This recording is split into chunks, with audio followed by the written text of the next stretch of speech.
Mwana muwala yafuluma ekiyigo naye ng'amagulu gamufambye yalaga mukwano gwe ka pregnant testing akayina obusaze bubiri. This time, and I'm sure you don't sleep with random guys. Gundi gwe sikusuubira ng'omala gabambira basajja ate tomalaga. Olubuto alugyewa bannange mpedde.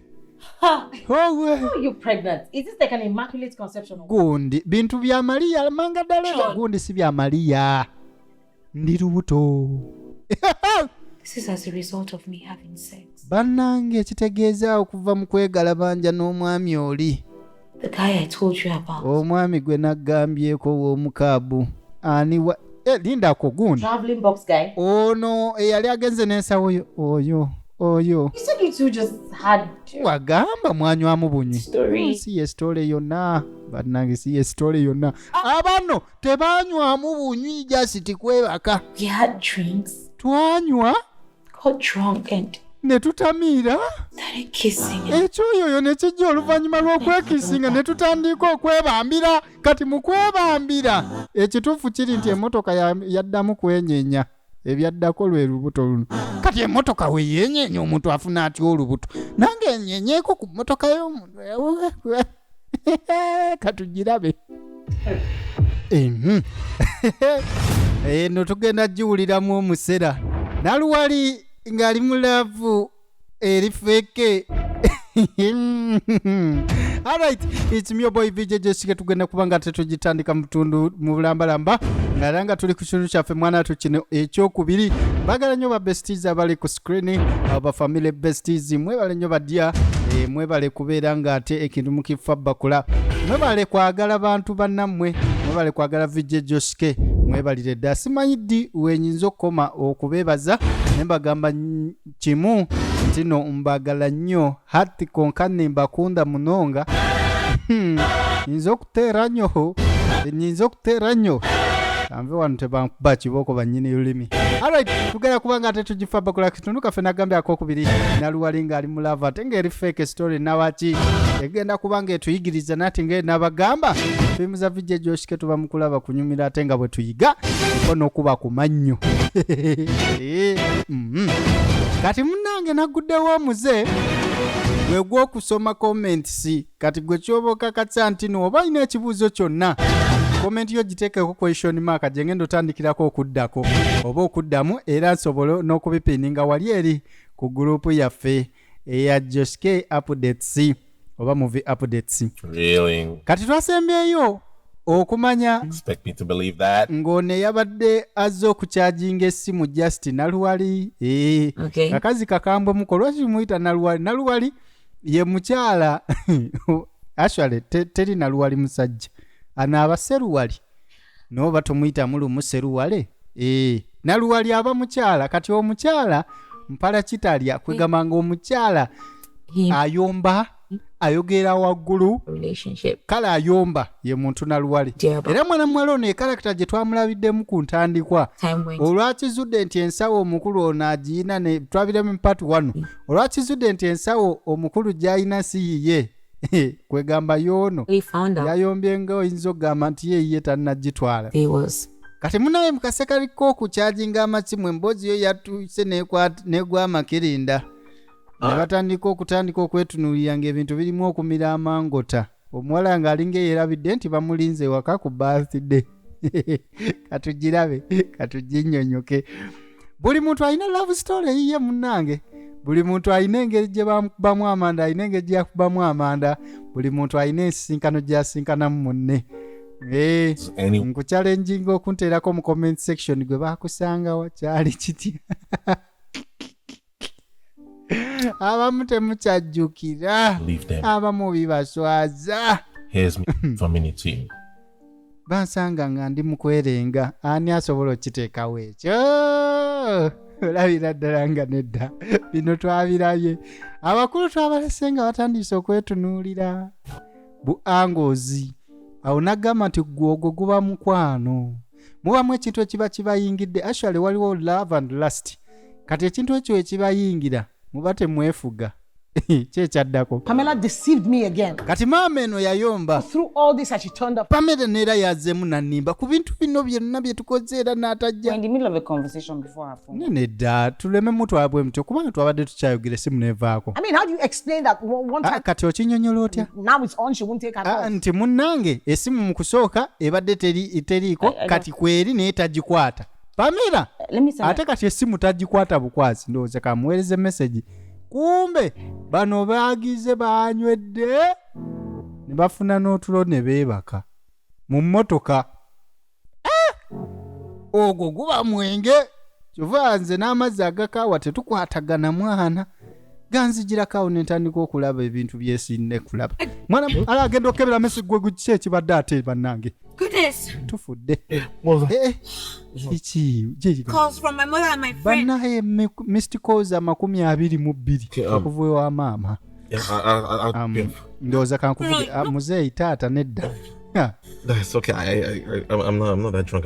Sinanywa. No, listen, mukulu taata nedda. Wamma naawe tokkiriza nkuvuga ng'omuntu atamidde. Yamugaana omuvuga nga atamidde leka gwe wakiri siita aba Uber ne bantwala.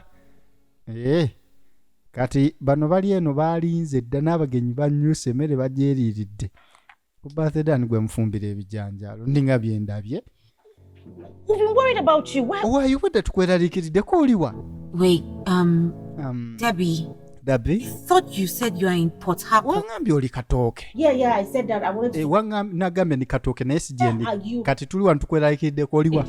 God, listen girl, it's such a long story. Bambi story empahanvu. I'm going to book a ride. Naye ngenda kufuna emmotoka endeete. Mukulu. Tell me exactly. Nyabo mbuulira wawooli nze nzije nkutwale. Owulidde? Naawe. You know. Kale. I will send you the location. Kankuweereze location. Kankuweereze kapini. Ayako tukayita kapini. Thank you, bye. Ogenda mu Google Maps osobola okuweereza omuntu kapini oba linki n'abanga wakagoberera atuukira ddala wooli. Ategedde munnange. Let me come with you. Kazija kutwala leka it's okay. Ngenda kikwasaganya tofaayo. Kati bwana David yaani mu maka gano. Ali ku pressure mwana mwala okubanga naye badde tannalabika. Abagenyi bannyuse David asigaddewo kati bano. Omwenge gwakubye bano. Betunuulira ng'oba babadde biki. Mama. Kati ono n'atuula wano. Sorry. Nice kibi. Ate wali buzibu. Tetulina kyakukola. Kati omukulu ali eno. Bamuganya ovuga. Kati kino lwaki tebakirowoozezza. N'essimu yabadde esobola okukyajinga mu mmotoka nga batambula. Munnange entuuko ebantuuko. Kati mukazi wattu agenza okuddengula ali wano abirowoozaamu abibazaabazaamu. Oba olulenzi lumukoze biki. Naye nga gwe ky'oba omanya banywedde. Alinda motoka mukwano gwa mukime kumbe ng'atuuse. Bamuyise Debbie mwene egenda mu maaso. Tulaba naluwali mu love eri feke. Okay. Why are you okay? Why? Fine. Bambi akasinkanye kazi kato. Oli okay? Ntwale nsawo nedda taata. Nja gituusa. Tofaayo teweeraliikirira. Kati n'agira atwale kwegamba mukwano gwe waka. Nabwatunule omusajja onaga. Ono ye ne maama we yamugambye nti no talina boyfriend era mwana muwala ebya boyfriend byo yabiteekako fuukulu. Alinga bannyinaffe bali. Ono njagala owaayiriza mbu bannyinaffe abali ebweru tebalina ba boyfriend. Sia balina ba simu friends. Omanya akuli mu buliwo asobola okuba boyfriend oba girlfriend. Naye wakusimu wataba virtual friend abeera simu friend. Kati mbatumiddeko mwenna ng'oli mu love ne simu friend. Ono ate tebamulese wano ne beeyongerayo. Nagamba yali baddayi. Omuntu ajja kutandikira awo olunaku olulala n'olulala ndowooza essimu eggweko mangu akyajinge.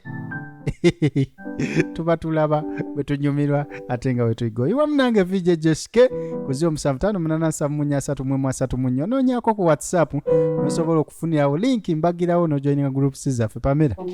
answer the damn question. Nziramu. What happened? Kiki ekituuseewo? Why were you not taking? Obaddewa era lwaki obadde tukwata amasimu gaffe? Mom, I think you should let her rest. Mama muleko baawummulemu akooyeemu. Atamidde nako. Ekiki? What? Tipsy? Atamidde? Why am I not surprised? You are tipsy. Gwe otamidde? Stood me up the whole day. Ekitegeeza ffe tuli wano tulinziza n'olunaku lulamba ng'oli eri oli mu kutamiira. Mami, Mama. it's just calm down. It's Bambikakkana. thing. Si tekiri nga bw'olowooza. Stood everyone up. Owaayi buli omu omulinziza. He's gone. Na buli omu kati atuuse n'agenda ne pata ewedde kati wakatuuka oli wano otugamba muno osimanyi obadde mu kunywa. No, there were guests. I did not know there was a party. Kati bambi mukazi watatu tamanyi nti waliwo party. Freshen up and wake up tomorrow morning. We'll have Amanga kale kasito gitegedde genda onaabe okere ku makya tulina ebyokwogera. Bambi kikazi kyattu. Owaayi lindako ogenda madde nina kye mbuuza. Where did you find her? Omusanze Someone. abadde n'omuntu yenna n'amuntu n'agamba. Owaayi. Baby, you don't give up, do you? David topo wanga nedda. What if she was with someone? Why Kati wabanga abadde n'omuntu omulala gwe bikwatirako wa? That is the woman I want to spend the rest of my life. Oyo ye mukazi gwe njagala okubeera naye obulamu bwange bwonna. Nawe okimanyi. That's what obsession looks like. Owaayi kino kye tuba tuyita omukwano gw'ekimemete. You. She barely thinks about you. Akugambye ebintu mirundi mingi. Convey that. Takwagala. Wulidde? Ne gwe mwesibyeko. Well, I'm not going to give up. Nze sigenda po. That's who I want and I go for what I want. Eyo gwe nina okuba naye obulamu bwonna. Good luck with that. Kale katukusabire emikisa. Mulimu omusajja ngamba oba oyina mukazi oba oyina bbaawo nze sifaayo nja kulinda mukwano. Tolinda oweewange kuba boyo oyina mulindira magombe.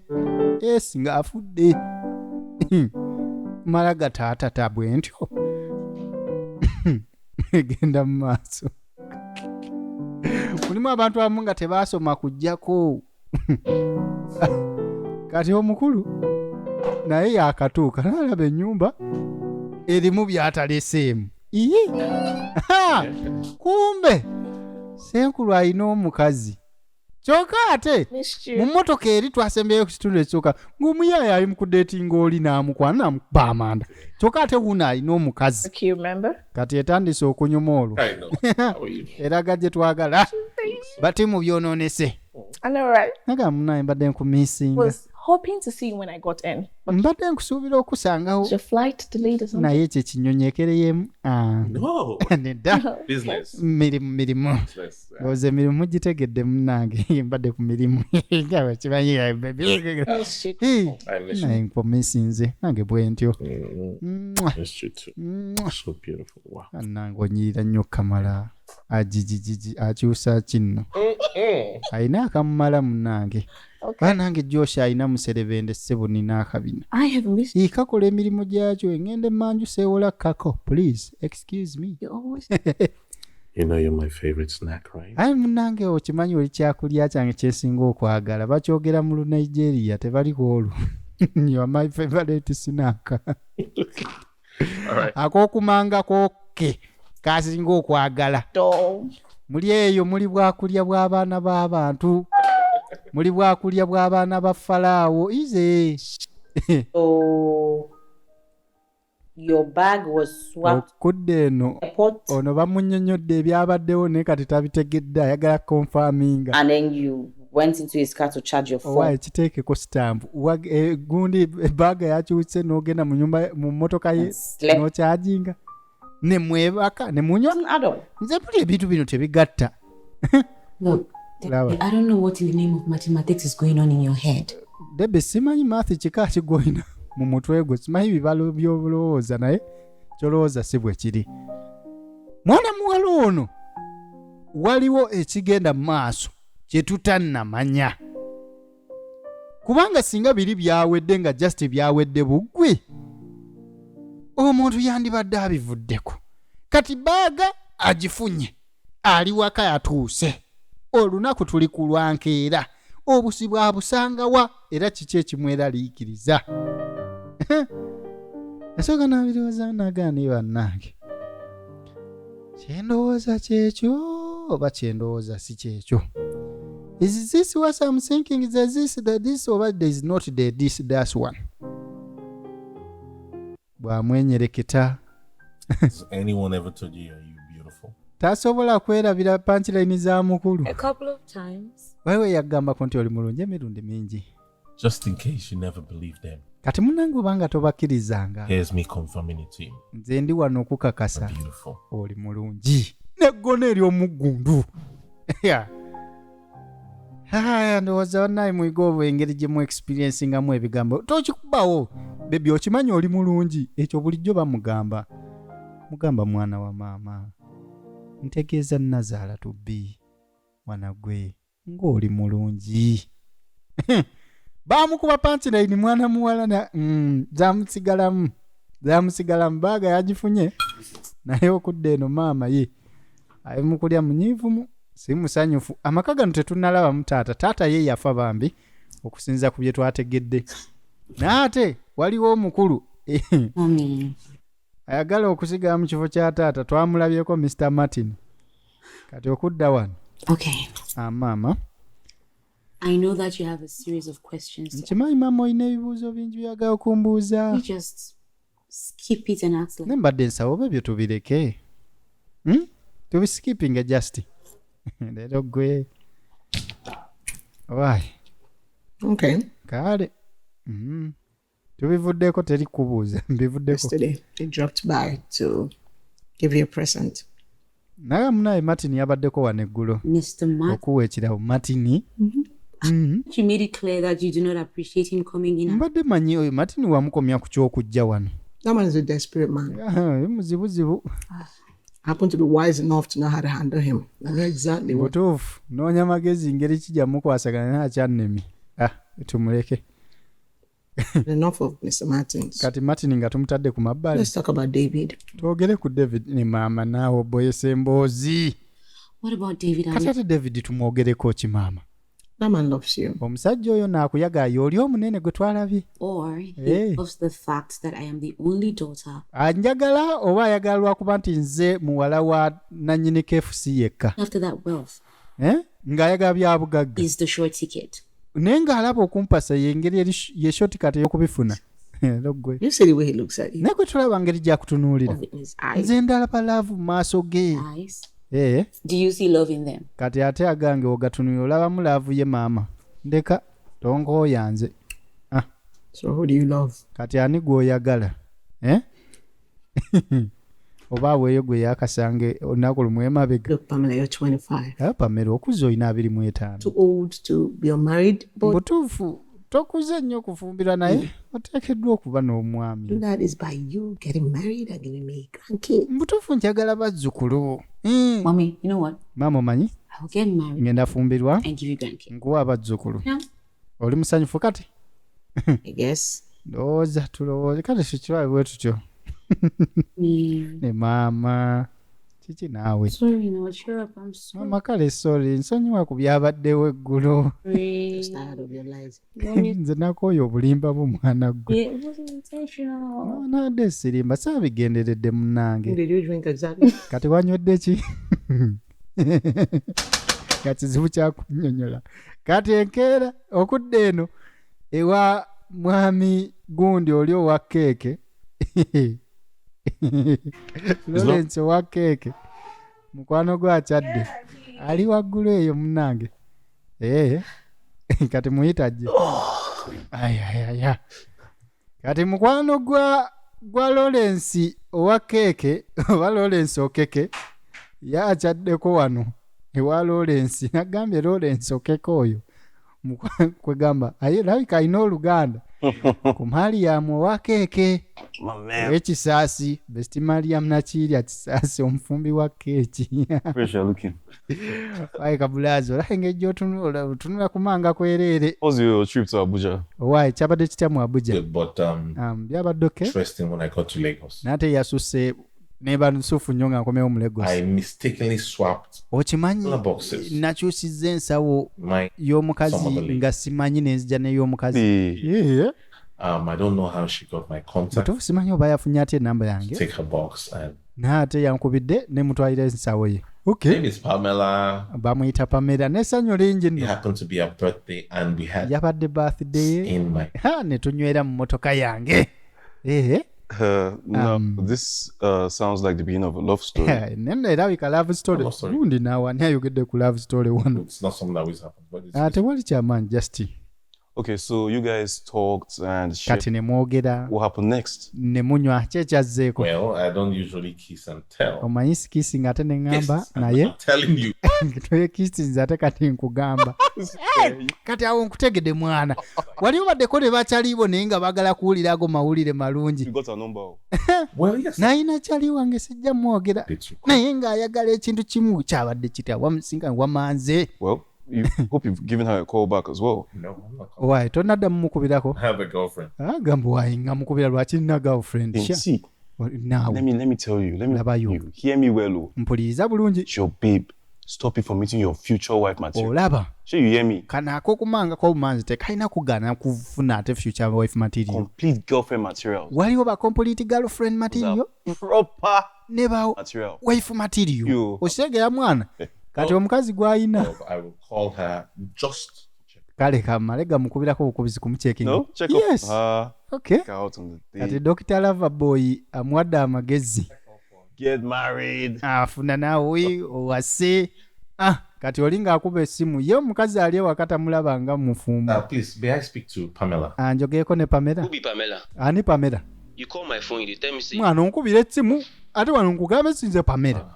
Who am I talking to, please? Kati njogera nani oba? my name na Sunday. Nze bampita Sande. Shena Pamela. Ndi driver wa motoka. Nze Pamela gw'ongamba simanyi. Namuggyako. Jjukira essimu. Pamela gye yakozesa yali yaani? Yali yoli cab driver ye yali eweddeko omuliro. I just remembered that she had a low. N'akajjukira nti essimu ye yali eweddeko omuliro. So I don't have a number. Wallahi sina namba ye. So there is no love story. Kati awo tewali love Wife story. material. Tewali life material. Live here for life. Kati nsigaze Olivia obulamu bwange bwonna. Lawrence. Ne Lawrence mwana. Drink. Olivia nadda. Naye Olivia ali wano tamulamu bwa wife material. Waliwo bestie yaŋŋamba nenteeka erinnya lye mu firimu ng'olibulidde bwe lityo. Kati Mr. Martinez ye amaka gano gaagalako kopi. What are you doing here? Why Martin okola ki wano? My love. Mwagalwa. You look very beautiful. Bannayonyiridde nnyo n'okamala. Ali mubatizza kati eri omwagalo. Mr. Martins. Nkubuuzizza okola ki wano? What kind of a question is that? Ye ombuuza kibuuzo ki? You, of course. Nzize kulaba. Should I be here? Kati lwaki nandibadde wa? Join. Oyingidde otya? No one responded. Nkonkonye nga tewali ayingirako ggwe. The door wasn't locked. N'oluggi terubadde luggale. I give you the right to. N'ofuna olukusa oluyingira wano okimanyi okwo kusalinkiriza. Mpite poliisi ne naawe. Mrs. Johnson. Ate mpita mukyala Johnson. Owulidde? Omugenzi yaye omugenzi nawe. Are you behaving like this? Ne lwaki oneeyisirizaako bw'oti mazima ddala? Oh, have you forgotten so soon how Weerabidde your late husband, my bosom friend, baawo eyafa engeri yali kyali wange nnyo twajjanga ne tuliira wano. Seerabidde. I actually didn't forget that your wife used to be at those Era sisobola nakwerabira nti mukazi wo naye twabeeranga naye wano. Naawe oyogera ex waifu. That woman couldn't give me a baby. Oyo omukazi teyampa mwana yadde. Oh, the years. Ebbanga lyonna lye twabeera naye so. Now that she left you, she has a child. Anti tukimanyi nti we yanoba ate yalina omwana. Anything that moves, gwe give you a child. Ne bannange. Obaako ngaleke. Kimugambye munnaye tukimanyi omukazi gye yanobera ye yafuna omwana. Kati gwe ayina ekitambula ekitalina makulu. Ekisasobola kuwa mwana. A woman. Wakitegedde. Songerezaako ate n'avunula nnyo nsukaawo. Isn't it time we put our heads together? Ne kati gwe muli olowooza oli mukazi wekka olina mwana wa buwala. Tolowooza tusobola okuteekawo sayansi awo. Gwe tewali sayansi mu mutwe gwo mubumba toto nnyo. Omukulu ono. I'm really thinking that. Waliwo kye ndowooza. Weetaaga omusajja ndeka. Pamela needs a father figure. Mbutuufu Pamela yeetaaga taata. Oli musiru nga si ggwe. Oh, my dear. But you are not. Temuli fayini. It is spiritually and morally wrong for you and Pamela, just two women, be controlling all the mega fortunes. Ono ye mu bitabo by'asoma alabira ddala nga tekirinaamu makulu tekyetaagisa bakazi ku controllinga bya bugagga bya mugenzi beetaagamu omusajja ate waali gundi kimala Get out of my. yitaawo ogende. Felicia. Ne Felicia. Are you joking? Osaaga Respecting you. gundi nno. You deserve any respect. Mpulira nga tokyetaaga nsa kuva jeni. Mr. Martin. Sikyasobola kuwa kitiibwa fuluma ogende kati. Gundi. Fuluma. Wazunisiza ku bwoto naye. Get out! Nkugambye fuluma. Just think about what. Kirowoozeeko gundi tema. Vawan. Mr. Martin yali mukwano gw'omugenzi. Ayagala kuyingira maka gano na nnyondo eri ennyondo y'abaami. Ennyondo ya so. Ennyondo ya so bagiganye. Bagiganye mwene ennyumba. Tebijja kukola kati okudde eno. Mwana muwala yafuluma ekiyigo naye ng'amagulu gamufambye yalaga mukwano gwe ka pregnant testing akayina obusaze bubiri. This time, and I'm sure you don't sleep with random guys. Gundi gwe sikusuubira ng'omala gabambira basajja ate tomalaga. Olubuto alugyewa bannange mpedde. Oh, you're pregnant. Is this like an immaculate conception? Gundi bintu bya Maria manga dale. Gundi si bya Maria. Ndi lubuto. This is as a result of me having sex. Bannange kitegeeza okuva mu kwegala banja n'omwami oli. The guy I told you about. Omwami gwe naggambyeko w'omukaabu. Ani wa linda ko gundi. Traveling box guy. Ono eyali agenze n'ensawo oyo. You said you two just had wagamba mwanywamu bunywi. Story. Si ye story yonna. Bannange si ye story yonna. Abano tebanywamu bunywi just kwebaka. We had drinks. Twanywa. Got drunk and ne tutamiira. Started kissing. Ekyo yoyo ne kijja oluvannyuma lw'okwekisinga ne tutandika okwebambira. Kati mu kwebambira ekituufu kiri nti emmotoka yaddamu kwenyenya. Ebyaddako lwe lubuto luno. Kati emmotoka we yenyenye omuntu afuna atya olubuto. Nange enyenyeeko ku mmotoka y'omuntu. Katugirabe. That was a bit fun though. Mutuufu kyewuunyisa. The point. Gundi point togifuna. Just can't help but say. Nze kimukuneewuunyisa. Never thought my best friend was such a bum bitch. You're still not getting the point. Ne mutuufu ensonga tonnagifuna mwana gwe. Girl. Muwala. I know. Nkimanyi. The point is you have fallen pregnant for wafuna olubuto okuva ewa stranger gwe wali naye ekiro kimu oba omulundi gumu. I'm really confused on what to say here. Butuufu ndi wano nsobeddwa ku byoyogera. Oba bituufu. How is this happening? Kisoboka kitya? Maybe we should call the guy. Kati olaba otya mukubire. Mukubire oyogereko naye. I don't have his number. Banayi sina namba ye. What? Sina namba ekiki? His number. Bannange namba. Was off and calling me. Yali off ate nakubisa nga nkozesa ya kaabu. Jiwonye banayi mpede. God. Mpede mannange mpede. Gwe. Naye dinam. Hey. Najjukira. Boarding pass. Look at my boarding pass. Ku boarding pass. The airport manager. Nakubira airport manager. Nampe namba y'omusajja. Kati kanziremu mukubire kati simanyi oba ye banawa oba leero. Agenda mugamba ti. Ulira. Najikuba zirwawo konnyo engeri kiri nti bali bakola mu airport.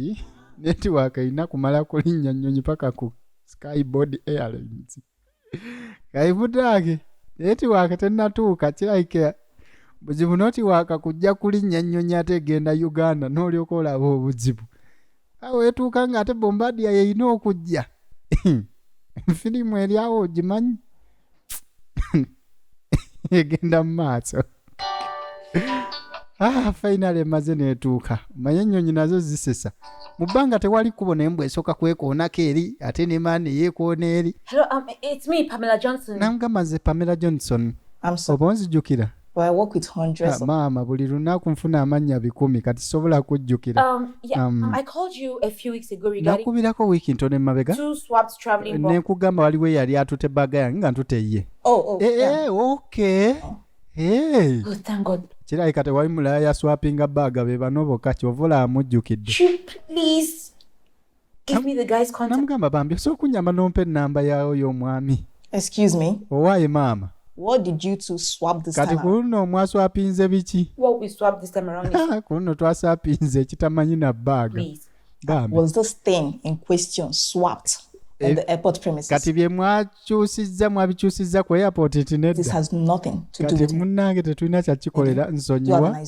Beera nola bambi maama naawe nkwegayiridde.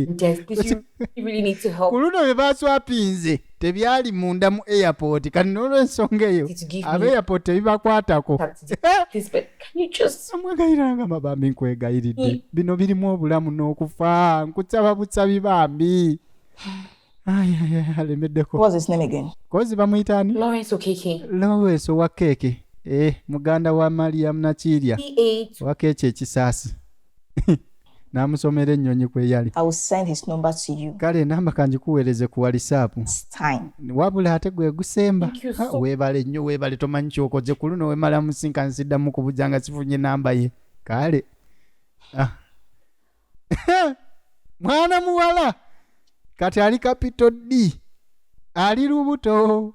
Yafunye olubuto olwa Lawrence owa keeki Muganda Nakirya Mariam w'ekisaasi. Ati naye mufumbi wa keeki Lawrence Okeke. Kumbe gwe baagala okubira ali mu laavu. Se bali ena ali mu relationship. Why are you looking at me like Chiche bebe ngontunuulidde nnyo buzibuki. I don't know. I can't stop looking. Simanyi naye mpuli asobola kulekera okutunuulira. Got you for the rest of my life. Mbutuufu njaga kutunuulira obulamu bwange bwonna obusigadde. Got your beautiful eyes. Mbutuufu olina amaaso amalungi. Did I talk about your beautiful lips? Ate we naayogera ku mimwa gye emirungi. Ne mmala nzika ku kiddako awo. you not? Naye. Okay. Ngenda kumpunza ate mbyagadde. But you know I'm very lucky to have you. Nokimanyi nange ndi wa mukisa okuba naawe. Really so lucky to have you. Mbutuufu ndi wa mukisa. Tons of men. Mbadde n'abasajja 10,000. Appetite yange weefiira wakiri ngamba nti oli mbeerera yadde nkimanyi toli. Lucky to have. Omanyi jankuwa ekirabo. Naawe tutandika bintu ebyo. Jankuwa ekirabo. Bupaati weebuti bwangu bwakuzannya. Kati obuzibu bali wano ng'ajja afuna essimu. Essimu evaawa ayine mukazi we wano. Hello. Hello. Hello, Lawrence. Nga mwana muwala amukubidde. It's me, Pamela. Nze Pamela. Pamela bannange Pamela kisoboka kitya. Hey, hello. Hello. Sikuwulira bulungi. Hello. Hello. I can't hear you. Sikuwulira oba network wano mu ntebe. Hello. Network tebuze wansi eno. Kazi naga. Network nga tebulangako. Kati obuzibu kumugoberera. Nejiwunya nga ate firimu tennatandika. Yaddayi babesiti mututsalako nammwe. Komwe. Komwe. Nti kamweteekewo. Firimu yaffe nga nze nabagamba temunnenya. Buli firimu ebanga ekyakunyumira ate bano ne beeteekawo omusango sigwange. Nange mbeerawo nga mpulira banga majoshi kajjeeyo abo bolaba ku screen yo. Nenga it's me boy VJ JoshK. Like nga mukwana ate ensonga tubenga tuzifa bakole bale nnyo gyekumirako. Ate mu JoshK Productions house kugamba ntino ba VJ gye bali nnyo. Tubaba kubaweereza mpaka kuwulira bulungi. Kategedde. Mu binajeri oba mu firimu zaffe tuba mu kunyumira kuyiga ate nga bwe tuse eka. Kanegedde munnange. Kati kola ku kyokulayikinga ba family besties batumiddeko nnyumbaganya ebitenkanika. Ba besties mwe n'okutwaliza wamu. Ba top besties, ba momo besties ate mbagala nnyo ebita grambe. Kati singane mu katundu kafaako kusatu. Weekali wano ku VJ JoshK Films Official. YouTube channel. Nyigamba nyizi nkafaananyi ka channel. Ate osobola okuziraba wansi awo zonna. Okategedde. Orumva wakisenga muno JoshK kasankane mukaddako anti naluwali mu fake love.